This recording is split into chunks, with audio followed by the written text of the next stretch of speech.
Hi everyone, welcome back to another iPhone short tutorial. In today's video, I'm going to show you how to enable Face ID or passcode on your private browsing on Safari application. So for this, just tap on settings, scroll down until you find apps, and here look for Safari. Tap on Safari.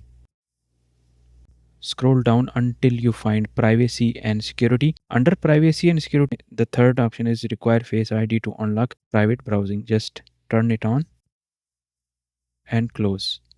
So now to verify, we will just open the Safari again, and here you see it asks me for Face ID. It detected my Face ID and then it opens the private browsing. So that's it for today's short tutorial. See you in the next one. Like the video, subscribe to the channel, and I will be more than happy to reply to your feedback in comment section.